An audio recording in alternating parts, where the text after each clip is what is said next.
الحمدللہ والصلاة والسلام علی رسول اللہ اما بعد فاعوذ باللہ من الشیطان الرجیم بسم اللہ الرحمن الرحیم۔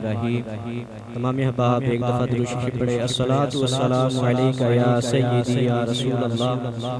وعلی آلک و اصحابک یا سیدی یا حبیب اللہ۔ الصلاة والسلام علیکہ یا سیدی یا نبی اللہ وعلی آلک و اصحابک یا سیدی یا رحمت للعالمین۔ اللہ تبارک و تعالیٰ کی تعریف و توصیف اور رب کے محبوب دانائے غیوب احمد مجتبیٰ حضرت محمد مصطفیٰ صلی اللہ تعالیٰ علیہ وآلہ وسلم کی بارگاہ میں ہدیہ عقیدت پیش کرنے کے بعد میرے نہایت واجب الاحترام بزرگوں، ساتھیوں، سامعین محترم، خطاب تو انشاءاللہ قبلہ استاد صاحب فرمائیں گے۔ چند معروضات آپ کی خدمت میں پیش کرنی ہے، وہ یہ کہ ہماری نیکیوں اور گناہوں میں ہمارے جو ہاتھ ہے، کان ہے، زبان ہے، پیر ہے یا آنکھ ہے، ان کا کردار تو سب پر واضح ہے، لیکن جس طرف عموماً ہماری توجہ نہیں ہوتی وہ یہ کہ ہمارے سینے میں دھڑکنے والا دل بھی ہماری نیکیوں اور گناہوں میں اضافے کا سبب بنتا ہے، اعضاء کے ساتھ وہ بھی شریک ہوتا ہے۔ چنانچہ کل قیامت والے دن جب دیگر اعضاء سے سوال کیا جائے گا، ان کے استعمال کے بارے میں پوچھا جائے گا، تو دل سے بھی سوال کیا جائے گا، اس کے بارے میں پوچھا جائے گا کہ اس سے کیا سوچا، پھر کیا اعتقاد رکھا۔ چنانچہ 15ویں پارے میں سورہ بنی اسرائیل میں اللہ رب العزت کا ارشاد ہے، فرمایا ان السمع والبصر والفؤاد کل اولئک کان، فرمایا کہ بے شک آنکھ اور کان اور دل ان سب سے سوال ہوتا ہے۔ اور اسی آیت کی تفسیر میں علامہ محمد بن احمد انصاری القرطبی رحمۃ اللہ علیہ تفسیر قرطبی میں کچھ لکھتے ہیں کہ اس کا مطلب یہ ہے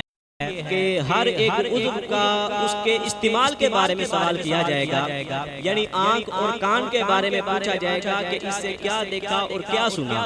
اور دل کے بارے میں پوچھا جائے گا کہ اس سے کیا سوچا اور پھر کیا اعتقاد رکھا۔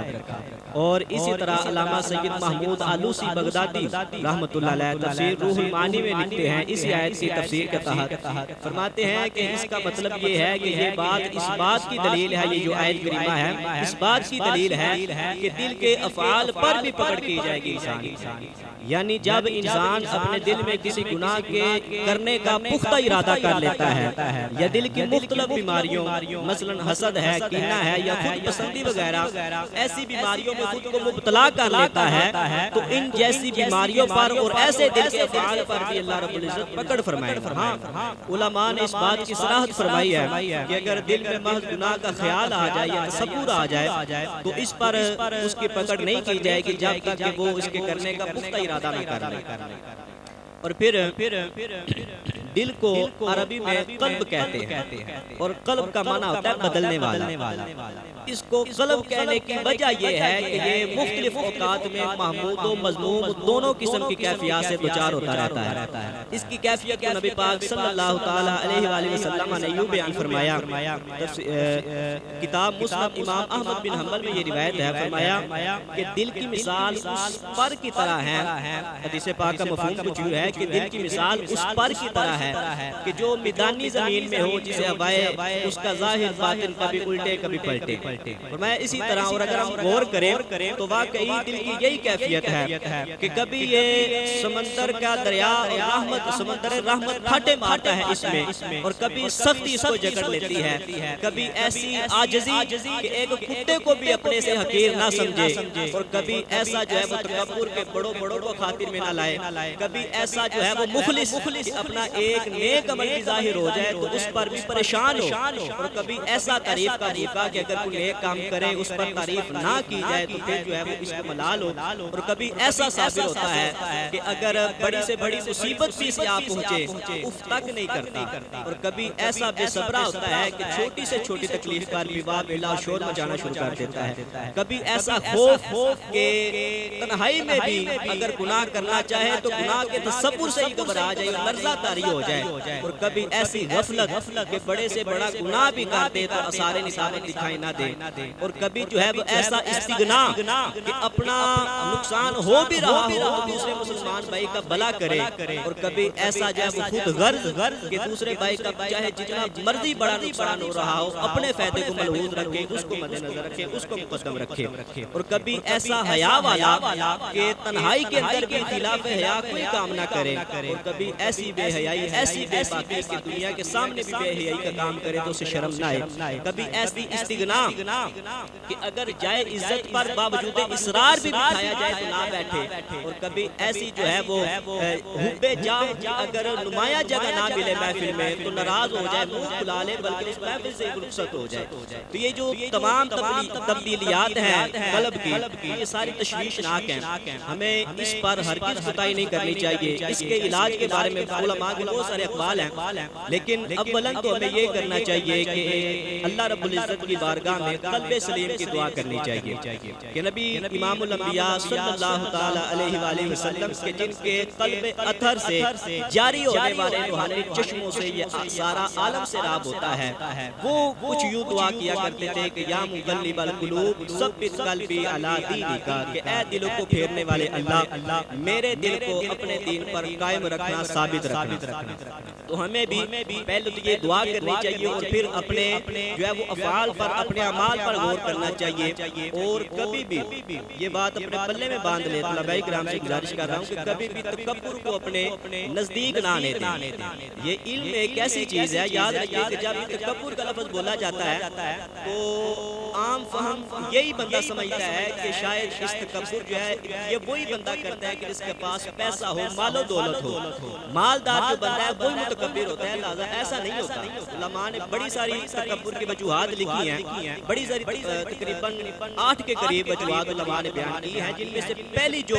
وجہ ہے تکبر کی وہ قطعی طور پر مال و دولت اور پیسہ نہیں ہے، اسب و نسب نہیں ہے۔ پہلی وجہ جو علماء نے تکبر کی لکھی ہے وہ فرمایا علم ہے۔ علم ایک ایسی شے ہے کہ جو انسان کو بڑا متکبر بنا دیتی ہے، علم ایک ایسی شے ہے کہ جو چاہے تو انسان کو تار دے اور چاہے تو انسان کو دبو دے۔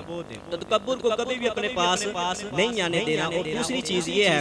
کہ تکبر سے دور رکھنے کے ساتھ ساتھ اپنے اساتذہ کا ادب جو ہے وہ آپ پر فرض عین ہے۔